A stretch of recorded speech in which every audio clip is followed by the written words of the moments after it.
Amusa kiriko kikate ne kire. Ndio kukomea bwete. Bidika wewe wati.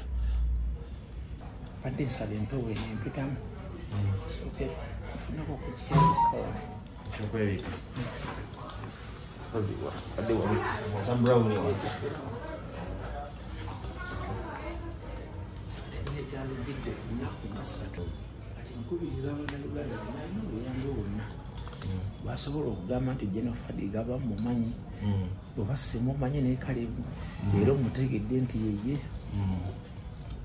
Anyambe waba asobola. Akole ki? Asobola okuyisa obuyambi wonna wasobola wa mukulu Sonko. Abasobola okuyisaawo. Osobola n'abantu bawe namba y'essimu. Esimu y'olina. Esimu njirina. Esimu eri 0700 31 3670. 0700 31 3670. Erita Mwanja Ronald. Mwanja Ronald. Enkubira abayimbi mwenna n'abantu bonna kinoomu abayambi. Amelia Namala. Amelia Nambala. Nkulu Edi Kenzo. Abayimbi mwenna buli nkiwa abayimbi ku 100. Akristi enkaaga mumanyi. Bw'obanga ka video kano okalabye. Osobola okwongerayo wali omulala bannange. Nefuna ku buyambi wonna abansobodde okuyambibwa. Kale nze Sonko Muhammad twongera okubaanirizaako abantu baffe abatugoberera abatulaba omukutu gwe tuliko guyitibwa Good Talent. Osobola okusubscribing omupya n'otwegattako otusinziira ge maka amakulu tukatusaasaanya emitimbagano emirala nga ku TikTok tubaayo n'ennamba z'essimu z'olabawo ku WhatsApp kweziri ku email kwetuli n'ewalala wonna. Jolo Property Consultants mbeba sponsoringa program eno batuteekamu akasente transport twabenga tutambula okuva wano okudda wali tuke ku bannaffe ab'enjawulo okubakolera programs ez'enjawulo okugoberera ebintu eby'enjawulo. Tukugamba nti mu Jolo Property Consultants osobola okufuna poloti okuva ku $1.5 paka okweyongerayo. Osobola okufuna 2.5 esobola okugenda mu nnyumba ya bisenge 3 nga kuliko ne kaabuyonjo abaana nabo ne basigalaza ne bazannyira n'effumbiro ebweru. Ku millions 3 osobola okufuna anakwana mujje mufune poloti kusinzira mu bitundu ebyenjawulo. Ne tuli nnyo mu mukono, tukyali mu mukono. Tulina Ndese, tulina Nakifuma, tulina town y'Omukalajjaawo, bode baya 12 eva okuva mu town ze tuba tulimu ne olwo estate empya egenda maaso oli mu bitundu by'ekiyunga. Ndikireka obudde buno na muganda wange gwenzo okuba ate nga nkyalirako ali mu ddwaliro abasinga obungi mulimanyi ddwaliro baliyita Sun aliri kireka opposite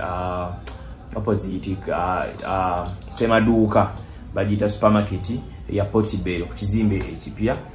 So gwenzo okubeera nga nkyalirako abasinga obungi mumanyi mukulu Fadiga ono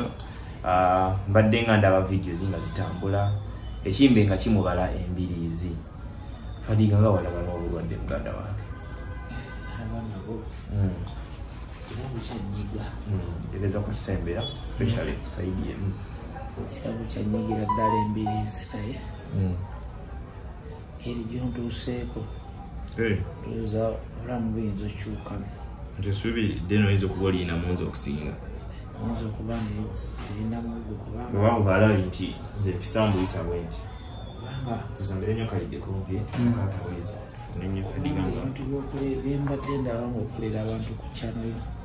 yo. Tebasigala kyekimu. Ati ng'omanyi abayimbi ebyaffe obimanyi. Olwala olina kwefaako bwefe. Fadiga kiki bulwadde kyeddala otuufu okuluma? Obulwadde buno bwatandika okuva mu Desemba. Yafuna obulwadde naye nga bw'omanyi obulwadde bujja ne bukuluma n'ogamba ng'endeka wano mu kakiriniki n'owungira mumaye byakusaaga n'ojjanjaba ne buwona n'oddayo n'obagamba malaria n'ojjanjaba n'ojjanjaba naye kati ntuuka awo mu January awo obulwadde bwantabukira nnyo kati nengenda ate simanyi typhoid n'ejjanjaba neokola kino naye waliwo embeera gye natuukamu kati ngenda okuwulira omubiri gwonna guwogesa omulundi gumu kati nga mpulira obulumi mu mukono muno omukono nga munuma nnyo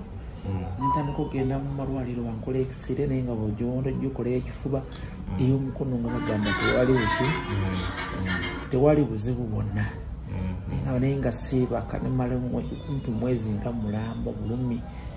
bunuma naye nga bwokebera nga abasawo tebanakugamba nti kino kyekikuluma obadde obadde tebulabika like kibadde kikirimu obadde bubadde kati nga omanyi obadde ofuna embeera ekyuka mu mubiri sooka n'ogenda ne bakuceekinga omubiri gwonna nosooka nomanya ki ekinnuma kati kibaŋŋambanga nti oyo typhoid nsooka nfaafagana n'oyo aba yakawona ate gwenda owulira ate gundi malaria ofaafagana ogenda owulira ate kino kati kino kyo bwenali nzeyo ku mulimu enakaawo enkolerawo ku makeesi January otukolerawo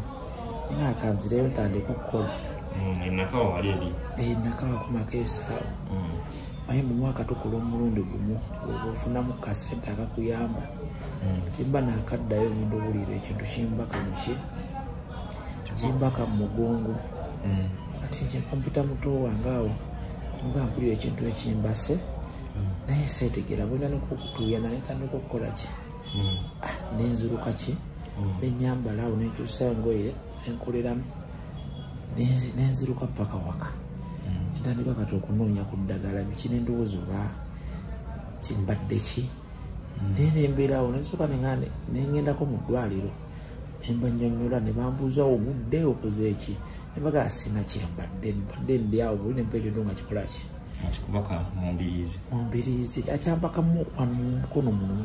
kale mumugongo eno wali naye nga njuya kyonna kitwaliramu wano wonna ensingo yonna kati nenfuniramu n'omusujja ate omungi enkwata ebintu nenzirayo awaka bwenakwata awaka nenzira awaka nakati mukyala wange nakomawo nemugamba omanyi nfa ambuuza ate kimugayo kino kinuma naye simanyi oba kivudde ku ki nagamba abantu akawo badde mumanyi oteredde bukimu nemugamba nansitula abantu balako mu ddwaliro naye nga obula nakinyonnyola omusawo musawo akubuuza omukono maziga gempitamu ngaokanamugamba bulumi bungi nagamba nga teguzimbye tegukoze eki nebagamba so okugenda bwokuba ebifaananyi nekubiza ebifaananyi x-ray ekifuba n'omukono wennyini kimuba kinkubira naggulu kiraba nkikubira ewaliwo eddwaliro y'abakatoliki eriri eyeruzira ebakinkubira nga wonna naye nga ajjukira mbikola ebyo kyokka ate bwengenda mulwaliro baŋŋamba kolaba oti ate oyo typhoid era ayinza okuba yagira amagumba n'olumwa ate abamuzo alusaazi naye nga buli kyebaŋŋamba kyenkola naye obulwadde bulemeddeko kati luvannyuma nyaawo mpiseemu omwezi nga mulamba kati waliwo omusajja omu bamuyita Bulaaka ali awo Kasubi muyunzi w'amagumba Kasubi mu kibuga Kasubi wano weberebere waffe omusajja oyo wamaanyi nnyo amuyita Bulaaka kati nga yayungako mukyala wange nga nali mulidde mumanyi mukyala wange yamuyungako emyaka nga 2 yafuna accident nga yamaanyi nengamba kangendeyo enagendayo omusajja nankwatako bulungi nangamba ngaomanyi abantu abo nalowooza kali yayinza okugamba ekintu nolowooza ngaekyokusaaga nangamba ekintu kino kirabanga ekyomuzannyo nekiyinza n'okukujja mu bulamu nangamba akantu kano kayinza okuba eggumba lyo lina engeri gye lyaseseetukamu naye nga tomanyi obali oyinza okukola okosebwa leero nomanya nga wayise ennaku emeka 3 ekagwira kugwiza omundi guno oba oyinza oba wadde ovuga motoka oyinza notomero oba wadde ovuga booda musajja muganyamba obulumi bunzita maze ebbanga tiseebaka ku tulo musajja aŋŋamba nsalira ssente awo anzikiriza anteekako ki ng'atandikako nkolako olunaku lwasooka olunaku lwasooka weyankolako nga ansiba bulungi nga mpuliramu obulamu era bwenaddayo abakakulu neebakako naye ate nga ajjukira nina okukola ki nina ate okuddayo nonkozesa ku ddagala eri omusujja biki dokitakolaki dokita nzijanjabe kati nga bwenajja enkeera dokita mbuuza kiki namuga omusajja bwenagenze mpulira akalekaleko nena ngamba amanyi tuddeyoko okumaekisire twekakasize ddala ekisembayo amba kati bandage nzijje kati bwe nali nvaayo musajja ngamba togetiweka kutanda nojjako ki bandage eyo nogijjako ojjategeera ensi kyeri anyomera n'ennyonyi bingi byeyannyonnyola okusinziira ku mukono guno ate besobola kwogera ku live wano ennyonnyola ebintu bingi nangaa nenja kukuyambako naye ekyo kintu kizibu nnyo nga tumala nga kintu ki kya bulijjo kintu kirimu olumba Oluganda kirimu Oluganda agamba kati kyokokola nga dokita bwe yangamba nangaa nomanyi tusooke tuddeyo mu ekisira omulundi okumeka wadde owuliramu bulungi mulenja tujjanjaba ekintu nga tumaze naye nga x-ray nga talina kyeraba nagamba tuddeyoko tukyuseeko awalala tukozeko x-ray y'amaanyi esingako eno tugenda ebutabika eyo ne batuteeka mu x-ray kati jjukira bandage nagenda nenkola ensobi nenjikola ki nenjijjako kulusonko omukono gwannuma omukono gwannuma ekiro kyonna omusajja yangamba olijjako bandage oyo ojja kuddaano nga tasobola nakutambula ng'oyavula nga Katonda wekyali yankubira mukwano gwange Maxidon yandeetera emmotoka kiro 10:00 nenjavula nenyingira mu mmotoka omusajja naddamu nagamba naggambye buli kimu omusajja naddamu mmotoka tijjukira yali embiri ze zitaali zikosebwa zonna muno bunajjukira kati zonna nezikutuka omulundi gumu genda okulanga sikyasobola dde okutuula wadde okuyimirira wadde okukola ki omusajja naddamu moto ate bandage engeri yagisibamu ena byeyakwata byenywezeza oba just like yalina engeri gyajjanjabamu engeri kiri nti olumbe lulinga ng'Oluganda ekwata embiri zatuuka ekiseera kitegeeza yaginyweza nnyo n'okuva luli emabega oba mulimu eddagala eririko temuli ddagala naye ziyamba embiri ze zino kati ziringa ng'omuntu bobakendo mukya ne bakuba emiggo muno naddala sayidi eno eryokke naye sayidi eno mukono gwaddya balinga kubakuba omuntu abantusanze bane nengwa bambi ne bankuba kati nga zinnuma nnyo era ne wano obulumi bwendimu bungi buli wenzisa tezinakale zigenza zikakkana okusinziira kati kuba kati yakanzizaako emirundi yakanyonga emirundi egenda bwera wiiki naye kati owulirawo ki obulumi bukyajja naye owulira nga bugenda bukola ki bugenda bukakkana kati ate eno gye nazunganiranga okukima x-ray bikya ate ndoza gye nagwira ate ne mpox naye ng'ate onoonya okulaba omukono gukoze gutya ate gye wagwire mu bulwadde bwa mpox ate nemugwamu enaggulu nasooka bundi yekifuba nasooka gikolera naggulu kati jjukira kati bwenaddayo ate olwandabako obutubutu ate bampisa mbuyisa eri manju bakusula nga basula kasasiro basaba balaba nti olina sayini za mpox bakyokka tebamanyi buno bwenda balaba mu feesi obututututububyebubyo kati bwe tebamanyi nalina obulwadde obulala obunkaabya naye basooka banteekeyo olunaku lulamba gamba mbonyeebonye esonko emyezi 3 bwegiti sente bonna bwe nali nnina wanzigwako musizoni nali mbazemu naye ntunda akamotoka nsinga akamotoka kange nfune nkolemu ku January February nako sente zonna zagenda mu bulwadde wagisingulidde emmotoka sente zigenda mu bulwadde nagisingira kimanyi agirina obuwako guno omwezi ogwokusatu eyo naye eba egenze wakati mba sina kyakola wanalwana bwe nalina okukolera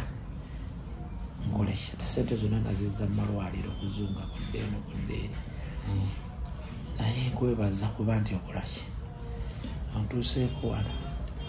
bannange ebintu ate nga si byangu kale omuntu waffe atulaba tuli Kireka oweddwaliro baliyita Sandi opposite Portibello Fadiga ono gyagenda maaso n'okubanga ate afuna obujjanjabi wano Fadiga abantu bangi bamumanyi abaddewo muyimbi ata breaking nga firunga bulaba bayimbi abalala nti gundi adayina hit mu Uganda naye abantu bali mu music industry ne bamanyi bulungi nnyo tujja kugera kumanya mangi nnyo abantu ba Firebase abasinga obungi especially okuva ku Mickey Wine awo bonna okukka Eddie Kenzo aba Dax Katero balina abala Fadigo no mumanyi adenga amatero bafunina emirimu abagona bwe yabateka ku kitafale sometime back neze yankubidde kasimu nangamba Sonko do you know what obwadde bunuma nasoka kulaba video ngetambula ningambo bafinya accident obachi anaterera webityo so paka nawe yankubidde kasimu ne ngamba ichi kigenda maaso era nkusanze wano ne mbadde mayiti ulisetera mbadde nkuterie seta ne mane koma we ne mabega nenga Fadigo no ngomulanga gwankubira ngambo sanga singa onaje nankolako interview ye abantu bangi abakumanyinga nange bamanyi osanga bajja twala kitu kino kiri serious at least infune ku bantu abasobola kubanga banyambako nga bayimbi bannange nga bana Uganda n'abantu abalala bonna kuba ne muno mukireka mulimu abantu nga mikwano gye nenga abantu banategeera nti badde buli serious newe buli so nga wanyonyola oba lumbe Uganda yalegebwa oba kyali ki oba ina oba nga onaga nti bafuna accident no itabe emyaka ejiwira neddamu netuka ate nafuna kwadde kwa mpox nabo ne bumutawanya nga yemumanya embeera nga bwe solo funa setback nga omuntu ng'ebyokulya biba byetaagisa treatment eba yeetaagisa rent lantu denso banga kubanja n'ebyo bifanaganako ng'ebyo n'engambo wayikanzi ye tomanya osanga nyinza okujja ne kula story ng'eyo ediriza musuuza abeera ayita kubona mumanyi munne n'ayugwako oba yinza obba Mickey Wine oba yinza obba Dax Katero oyinza obba obi oba ogiba mu Uganda ina yinza okubeera awo n'agamba mutemwe n'ekisiibo kansaddakire treatment omuntu gundi oba ebyokulya oba eddwaliro ko amuje balinga muyina amalwaliro abamu nga bina connections zenye wezo ga mutwale mu kifo gundi nyawa yakasente bwe kati bajja mujjanjaba obanga lwo omuntu alina amagezi kuba amagezi nago bo bakuyambira kuba baloza todi ojo sabu buyambi sente zo kazi zikola n'olwo n'amagezi nti akino kye kimuluma wala omusawo gwe manya ali wano bwati mu mutwale munamutwalawo oba ni transport buyo ba mu ye transport nze just sorry ezeli eddwaliro then embeera eterere tusobola okusevinga obulamu mbeera efanaganako ngeyo so bwe bityo kati so Fadiga obulwadde bukulumidde ebbanga lya myezi 3 naye tonalaba njawulo eriwe nti kati ngenda njira bwenti kubanga nze nakolako omundi ogwasooka twali ku video shoot ya Dax Katero lwekwa nerikimanyiri wansi obulwadde lwali bwakutandika dde okuluma bali batandika buli weggambe obwasooka kyewo omusujjasujja ogwo gutandika ogwo kine endowooza wandaba embeera gye nalimu nga nakulaba nga siri nnyo naye ngaawo ndyokke nga siiga nti oba ki era kino ekintu kyo kindeetedde obuzibu kyokka ky'omukono guno kijiddemu ebintu bingi esinza okundeetera obuzibu tusooka togirako mpox so mpox ate yakwatira nagulu kyo kitugambye agulumidde ebbanga ki oba alakuba eddeeti eziri ku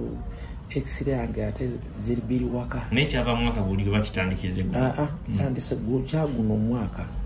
guno mwezi nga gumu mabega gwera mwezi nga gumu ndowooza kuba basooka ndowooza ne bumbeeramu nga simanyi nti ntoba n'ebirala ndowooza bwe nagendayo muye naggulu abantu babeera bangi ate nga mubeera mu layini mwenyigiriza kati awo kirabika munabufuniramu kati muvanyuma nnyo okubanga omukono gunzita gunnuma nnyo kati bwe namala okufuna ebyo nenvaayo kati nzirayo ogwokubiri bakoleki era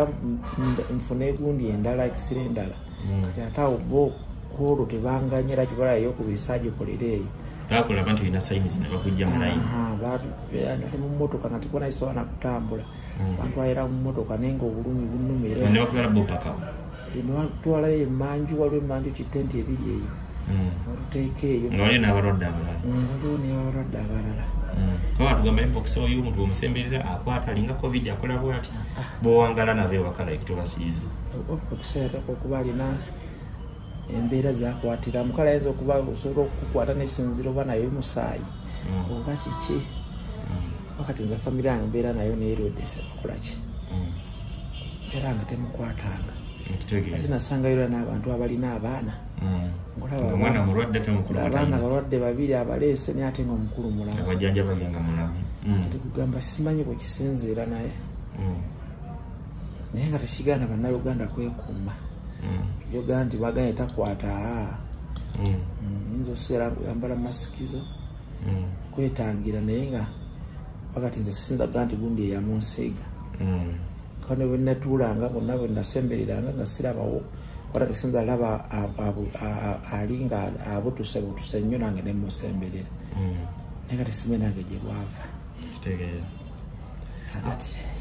oyina bakwano bufadiga bangi abantu mwe bali muno abayimbi tubamanyi nayeko ne press conference emu I think I remember twali twakamaliza gundi press conference twali twakamaliza festival ya Eddie Kenzo yakola press conference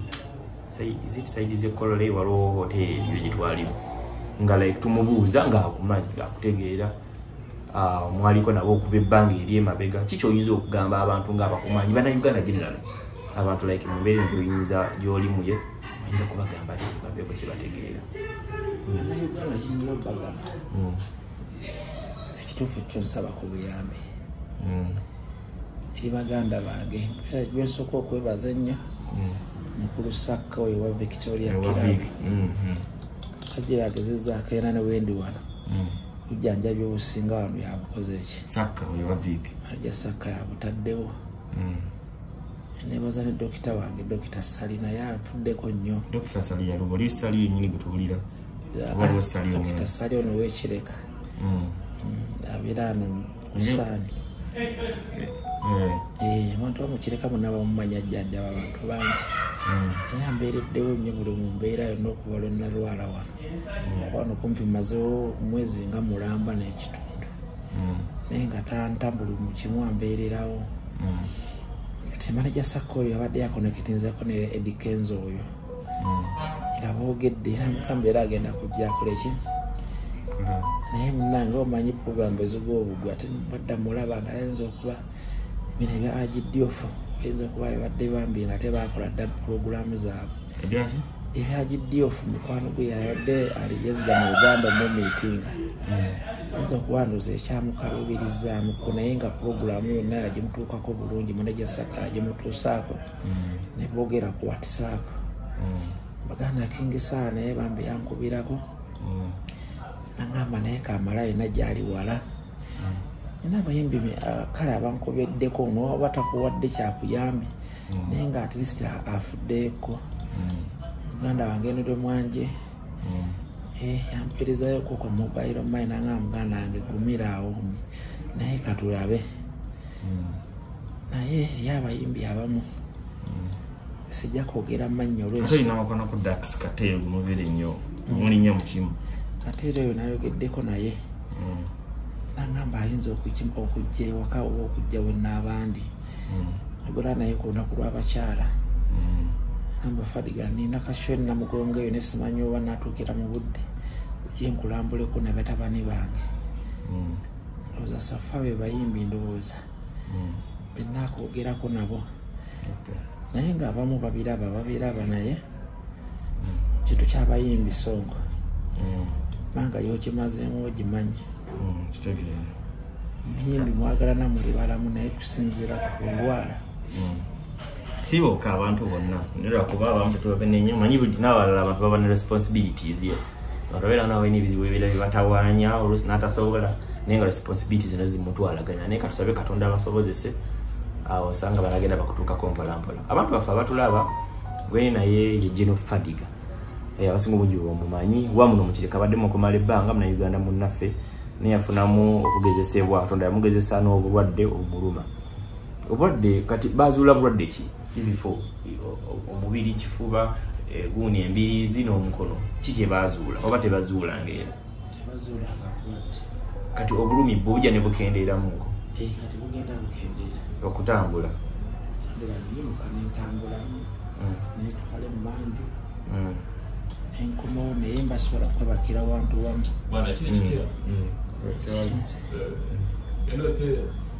kale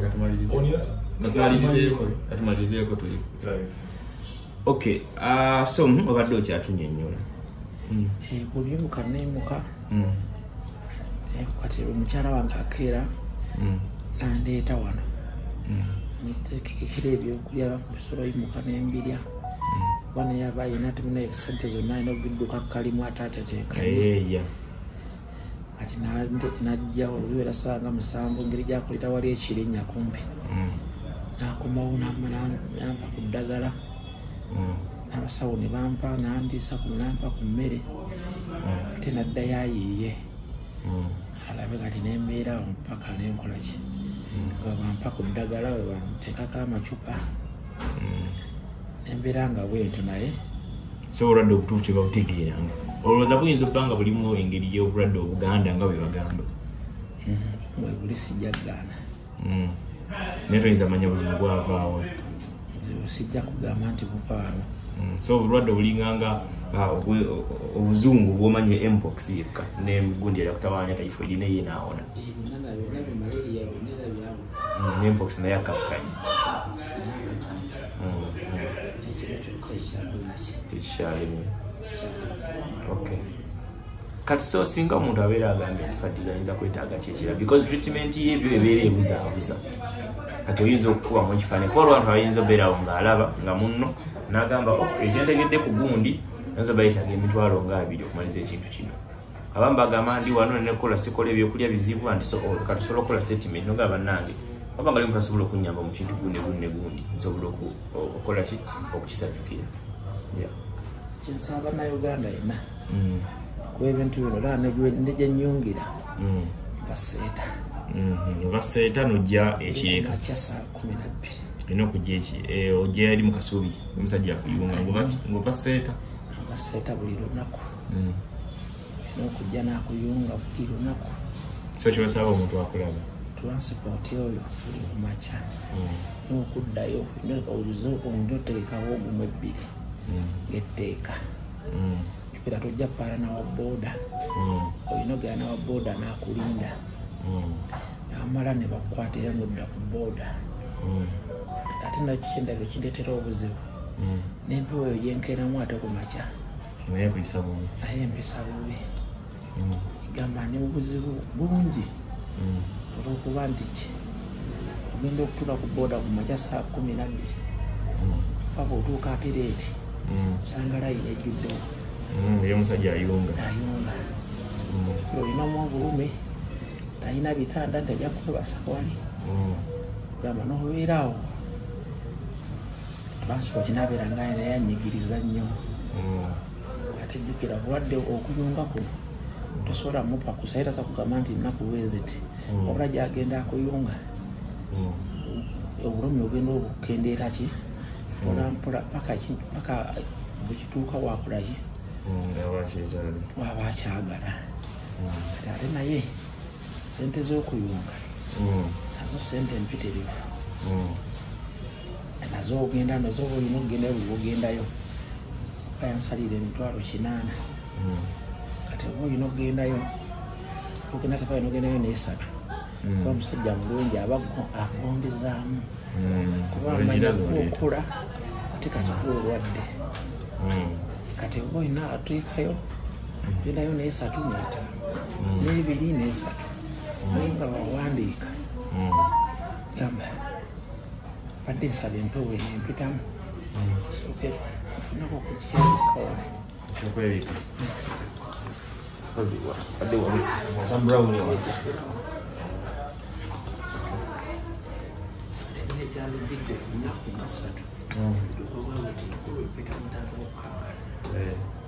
3 katerera tukwerekereze fereme kuyitamu nnyo naye so abantu ekitegeeza transport ebyokulya sente za treatment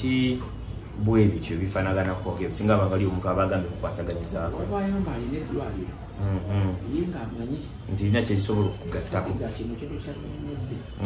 sobola omutwalawo n'ayambibwa so ino gyoli biri babijjanjaba abulwe ebyemikono eno badde oli treatment za mpox na birala naye kati nkubiriza Abannayuganda balina obuyambi bwonna basobola okugamba nti General Fadiga bamumanyi bweba simumanyi naye kale era omutegedde nti yeye anyambe waba asobola akole ki asobola okuyisa obuyambi bwonna wasobola wa mukulu Sonko abasobola obuyisaawo osobola n'abantu oba wennamba yeyesimu kuba essimu yogirina esimu njirina esimu eri 0700 31 3670 0700 31 3670 erita Mwanja Ronald Mwanja Ronald esimu eyo lyasobola okukubira n'akubuuza singa bo bamanyira General Fadiga naddala abali abantu abatambula nabo mu music enkubira abayimbi mwenna n'abantu bonna kinoomu abayambi Amelia Namala mukulu Eddie Kenzo mukulu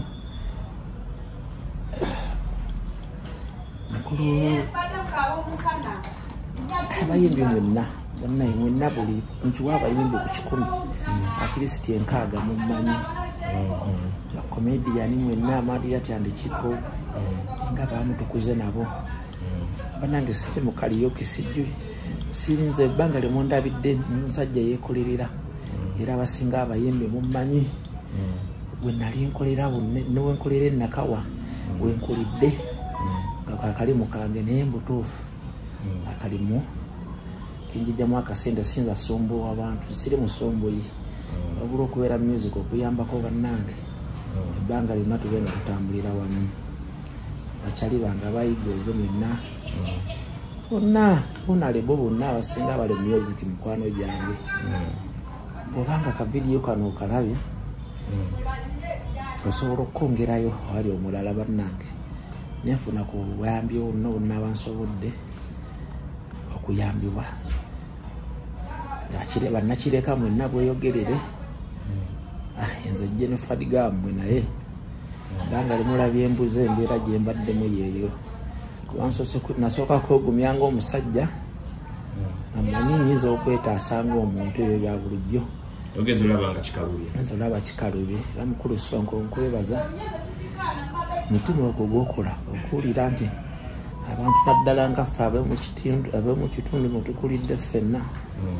noteekayo embeera okubanga ojja notukola ki notuwa ku ddoboozi lino eryawamu era nkwebaza nnyo kuba nze nga tonnatuuka ku nze nga bwete kunnanjemba bulungi nalaba kyewakolera mukunja kyampa amaanyi kuba mukunja oyo mukwano gwange era nali mulabeko ng'ali mu mbeera eyo okutandika okweyiya naye ate bwe yayamba ku muntu omulalu ensi yonna gwe yenyenyala tekyali badde kyabwenkanya kubanga mukunja ensi emuleka n'abonaabona era nze bwe yaganyirwamu nasanyuka nnyo neŋŋamba entuyo ze yabonaabonera okubanga ajja omulalu ku kkubo n'amulinyisa n'ennyonyi kyamyongera amaanyi naye nze entunulwatunulwamu ku bantu b'ennyambye mu music ne ndaba nga mbeera ku kitanda nga siyambibwayo kale ndabira ddala nga egwamu amaanyi naye neyanziza kansabe Mukama abantu kagundi kano bavidiyo bakalabye live eyo bagirayo bulungi tomanya kiyinza okunyamba nabadde tamanyi nakolaki namanya kale nze Sonko Muhammad bwe bityo yakuliddira mu luyimba taluwomya tuli mu ddwaliro ne bayita Sanja opposite Setundiro oba supermarket gye bayita Portbel kumbi ne Shero ekireka mu town Fadigo ne wagenda maaso n'okugamba ataafuna obujjanjabi katulabe tujja Bafadiga nga tukugamba bwotyo nenyongera okujjukiza nti Jolo Property Consultants bateekamu akasente aka transport kulaba kutuuka ku bantu baffe ab'enjawulo jamu ogule ettaka mu Jolo Property Consultants okuva ku $1.5 million ojja osobola okubaako wofuna tulina tutunde wali ebyapa ekiyunga mu tawuni awo tulinawo ebyapa 5 ku 10 ebiri mu millions 2 tulina mu Kalaji ekyalo bakiyita Bunyiri Kalaji just border ya nusu 15 oba 12 okuva Kalaji mu tawuni okutuuka ebyapa ebirala we biri $1.17 5 ku 10 tulina neddala ettaka ddene ddala twasasazeemu ebyapa kuva ku millions 2 25 3 millions 4 we batyo so nze Sonko Muhammad assalamu alaikum warahmatullahi wabarakatuh.